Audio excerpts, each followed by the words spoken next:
Hello! Greetings, book lovers everywhere. I am E-Train and welcome to E-Train Talks. And I am super excited because I'm here to talk with one of my favorite guests and welcome him back to talk about their newest novel, which actually just came out today. Now that's pretty exciting. So today's guest wrote a story that made me smile, cry, cheer, and laugh. The unforgettable Logan Foster. Got it right here. So good, everybody. I cannot recommend this book enough. It is a groundbreaking superhero story. It's awesome. Well, for those who don't know, Logan Foster is an orphan, and what's extra special about him is that even though he can be considered scrawny and small, he's truly brilliant and fierce. Long story short, he gets adopted by a couple who aren't what they appear to be, and he ends up getting involved in a superhero story unlike any other. And folks, rumor has it that Logan is back for another adventure in book 2. And to find out if that rumor is true, back for a second time is my fedora-wearing friend, Shawn Peters. Welcome back to E-Train Talk, Shawn. Hey, A-Train, thanks for having me. It's great to be back. It's great to be in 2023. And, great to be with my fedora friend once again. It certainly is great. And you are part of the select group, the first published middle grade Tuesday books. So yeah, it's super awesome and also an amazing coincidence. Or was it a coincidence? Well, anyway, The Unforgettable Logan Foster Book 2 is out today, January 3rd. Today. I'm still getting used to I have my first copy too. So I'm beyond thrilled to have you back, Shawn. It's so great to be able to reconnect and talk about what you've been up to since we chatted last July. And Shawn, rumor has it, your second book, the newest in the Logan Foster series, is out on the shelves today. Can you confirm if this rumor is true? Well, I guess you already have, but is it true? Not only can I confirm that it is out today, I visited a bunch of my favorite bookstores in Massachusetts and saw it on the shelves. I just came from Silver Unicorn and Acton, Massachusetts. I got to swing by Wellesley Books in Wellesley, Massachusetts. I was in my hometown one, Aesop's Fable, and I'm going to Unlikely Story in a couple of days. So honestly, it's on the shelves, and I'm also in love with the way it looks. So it's really cool seeing it there. That must have been super cool. And the cover is just epic. Wow. I'm just getting a chance to look at it once more because this is the first time I've been able to kind of see it in person. It's just stunning. And yeah, that'll certainly draw a lot of readers in. We don't like to judge books by their cover here, but I certainly judge this book by its cover, and it's a 10 out of 10 just from the cover. And the story itself is also amazing. So, all right, this is so awesome. I was lucky enough to receive an advanced reader's copy of Shawn's book. And, okay, in book 1, in The Unforgettable Logan Foster and The Shadow of Doubt, Logan Foster has a brilliant memory. When I say brilliant, I mean better than mine. A lot better. If you think someone has a good memory, just quadruple times that. I don't know how much that is, but that's a lot. He has an eidetic memory. I hope am I pronouncing that right? Yep, eidetic is right. All right. So he is constantly sharing facts, figures, and dates throughout the story. And I'm curious to know, are all the facts that Logan shares actually true? For instance, in some of the early pages of Shadow of Doubt, Logan refers to the 107 billion spam emails sent per day, or the 85 million pieces of mail that were deemed undeliverable in 2014, as he's talking to who he believes is his brother. So are these actually true facts? So 99% of the facts in my books, in my Logan Foster books, are true. I looked them up. The two you mentioned are true. And yes, he's talking to his sibling who he believes exists, but doesn't know who they are. But yeah, so he uses those facts to kind of prove that he's actually been thinking about what he's been thinking about. So, it's not that Logan knows everything in the world. It's just that, do you ever go down a rabbit hole where you think of something and you check it online and then you check again and you check it again? Well, I think everybody does that, but when he does it, he retains all that information. So if he wondered if he sent a letter to his you know, unknown sibling, whether it would get to them, one of the things he would check to see is how often do they not actually get where they're going. So all those facts have to be real. The only times I've ever really fudged stuff like that is if I either make up a character or make up a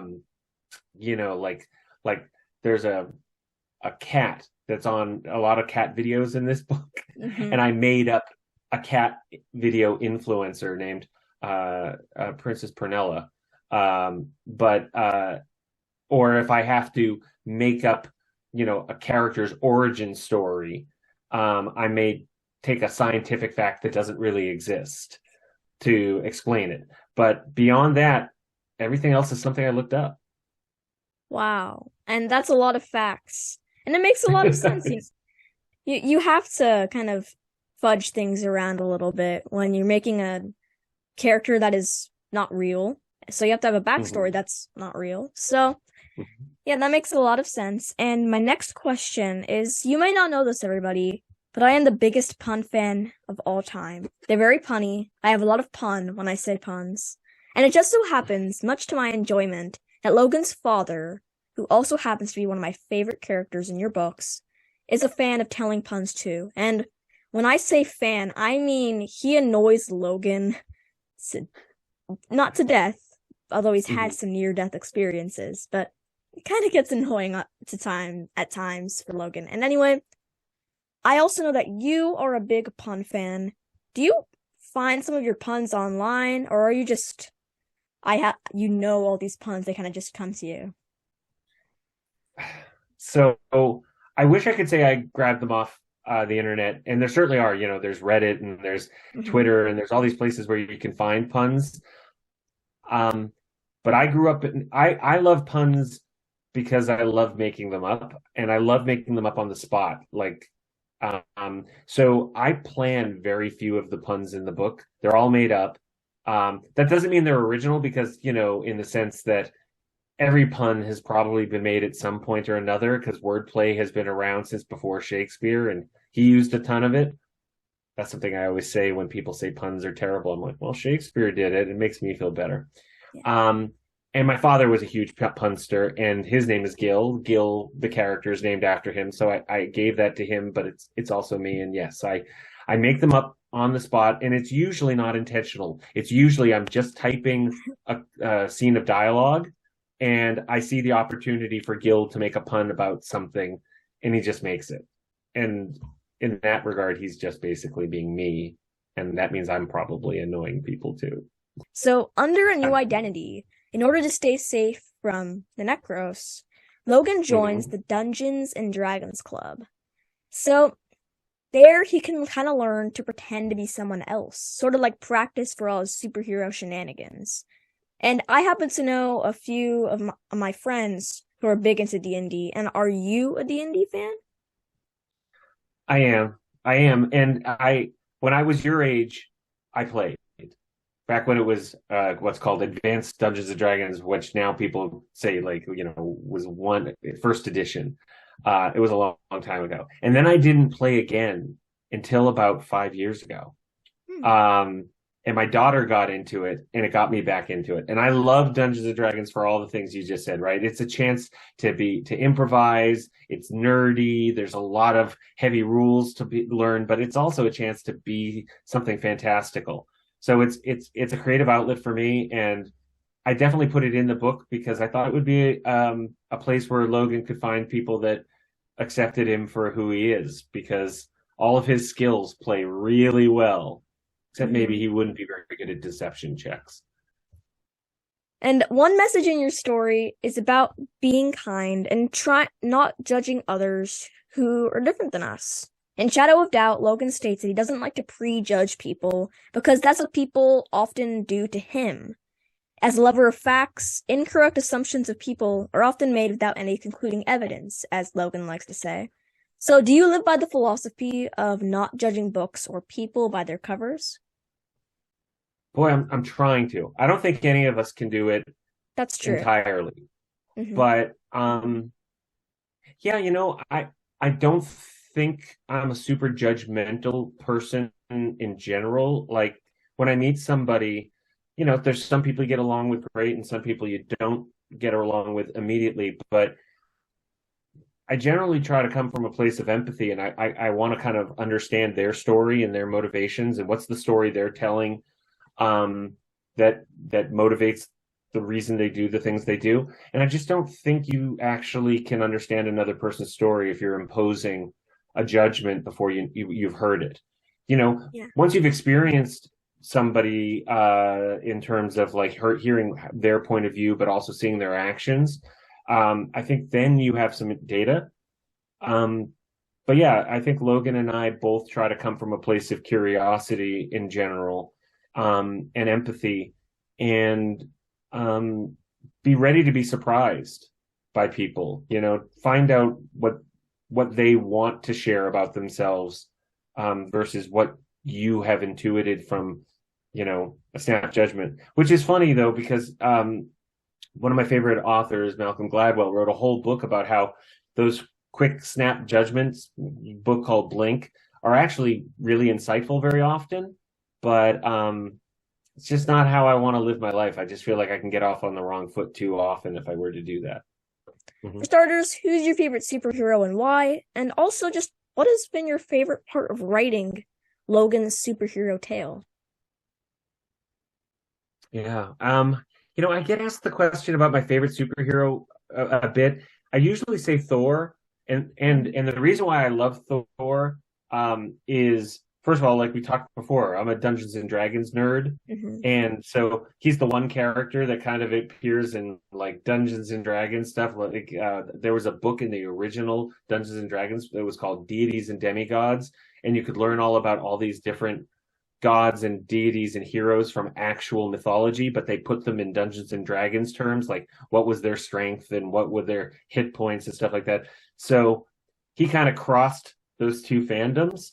The other thing I really liked about him growing up was in the comic books, his secret identity, which was different than the movies that have come out in the last decade plus.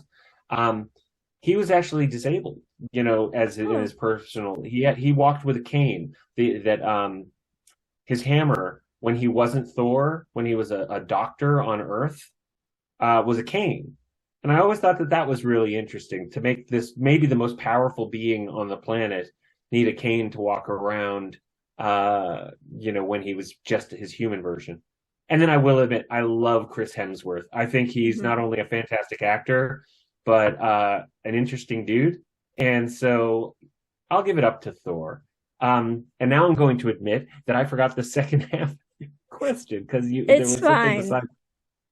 The second what was the other half? What's your favorite part of writing superhero stories? My favorite part of writing superhero stories is that, and I think you and I may have even talked about this before, is I'm a believer that everyone's the hero of their own story. So writing superhero stories are people that are literally heroes of their own story. They are people that have these powers and have made a decision to make big sacrifices. But also, it's so much fun writing the characters that aren't heroes and still trying to write them like they're the hero of their own story.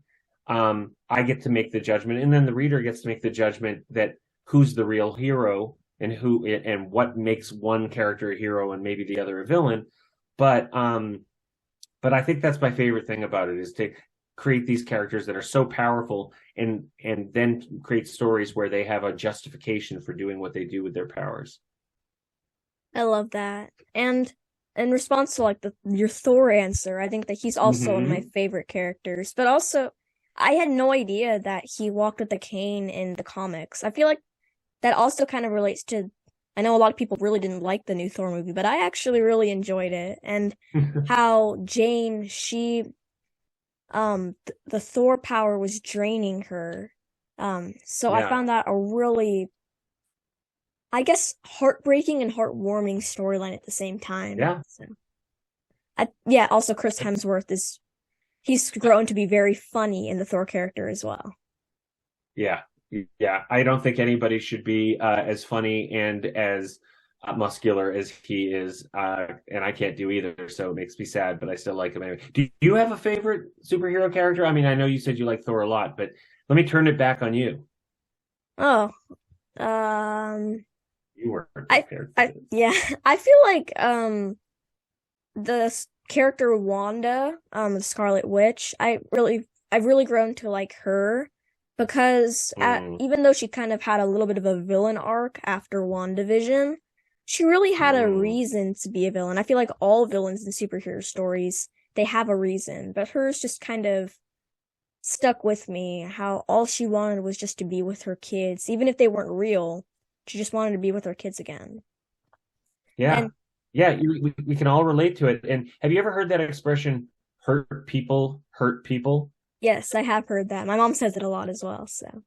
Right. And you can't watch the way they develop Wanda without thinking, yeah, hurt people, and powerful people that have been powerfully hurt can do a lot. Yeah. But she like kind of owned up to it and her story ended in a way that it definitely should have. So they did a great job with that with uh it was the Doctor Strange movie when all that happened, right? Yeah. Yeah. Multiverse of Madness. I'm growing Yes. into a Marvel nerd, so I'm very and also before we kind of dive into the rapid fire questions, which I always do for the Okay, sure. rumor has it's. I Hmm. just wanted to ask, are you planning to write any more books in the Logan Foster series? I just have to know. Or do you have any other writing projects in the works? Yeah. So as of now, I know how I would continue Logan's story, but it's actually not up to me. It's up to the nice people at HarperCollins. Mm. So if anybody that watches this and wants HarperCollins to make more Logan Foster books, you should.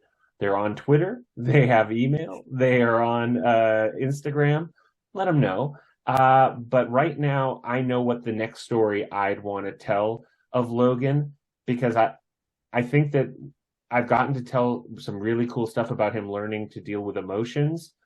And the next phase for him would be him deciding what's more important to him, who he is today or who he could be if things were different.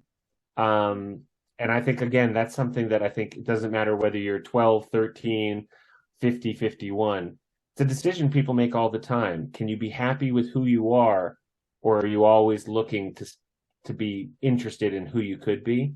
Um, so that's what I would probably continue to write if I got a chance to. But I'm working on some other things. I have a book that I'm trying to sell right now about a kid with a cursed smartphone in his pocket, which I think you and I may have talked about a little bit.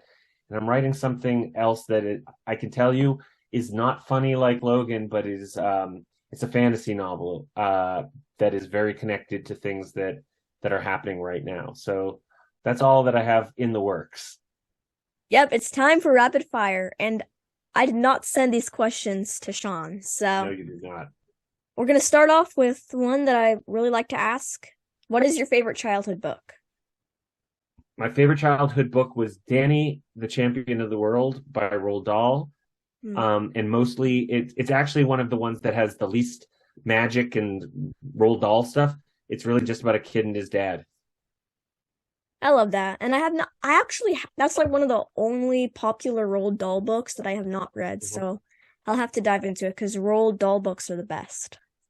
And But I would be now, lying if I have to say close second is Phantom Tollbooth because of all the puns and all the grammar stuff. yeah, def the Phantom Tollbooth is awesome. And now this is what I had to ask some heated debate questions. Does pineapple belong on pizza? Does pineapple belong on pizza? I don't. I think it belongs on almost every pizza. There are very few toppings that don't get better with pineapple. Hawaiian is the best, but I've had it on chicken pizza. I've had it on pepperoni pizza. I am pro pineapple. Well, I have not tried it on pizza. I do like both of them separately, so I think I might like them together. And that settles the debate. Shawn said it, so it must be true. That's a fact. And what is your biggest pet peeve? What is my biggest pet peeve? Well, I should be able to answer this very easily. Um, okay, I don't know if this is the biggest one. It's the first one that came to mind. Do you like Thai food? I only like rice. Oh, okay. Well, okay. Then anytime you go to any restaurant in the world and you order an iced tea, they refill your iced tea if you finish it because iced tea is delicious. But at Thai restaurants, you have to order a new iced tea, and No. I don't get it. And I don't understand how everyone else can give you refills on iced tea except for Thai restaurants. But is that my biggest pet peeve? I Do don't you know if have it is. any book superstitions? Like before reading a book, do you put lotion on your hands or something? I don't know. Do I have any book superstitions? Not for reading them. No, for reading them, I just crack them open and go. Mhm. And for writing them, my only superstition is I will not start writing the actual book until I have a really fleshed out synopsis and an outline. I want to know all the steps from A to Z before I will start writing the dialogue or the actual words that matter. Um, because I am the ultimate not pantser. I am a plotter because I need to know what happens in each thing so I can free myself up to have fun. How do you like wait do a synopsis, then an outline and all that? How long does that take? Um, it depends. It could take just a couple of weeks. It's sometimes can take longer, but if I don't do it, um, I worry I will write myself into a corner and have to Mm. start all over again, and I don't like that. That's a pet peeve. Writing something and having to start all over again is a huge pet peeve for me. And now, do you prefer physical books, ebooks, or audiobooks? Um, I love having physical books, but I will tell you that because I read right before bed, ebooks are the best for me because of my ability to turn off all the lights, not keep anyone awake, and just read on them. That's the best for me. I did recently buy those really nerdy around the neck uh, lights so that you can read in bed without turning on all the lights, and I feel like I look like a nerdy robot, which is saying a lot, right? Because robots are already kind of nerdy. But so yeah, I will say that as much as I love reading physical books, um, ebooks are a blessing. They make life a lot easier. If you could sit down with one person from the past or present, who would it be and what would you ask them?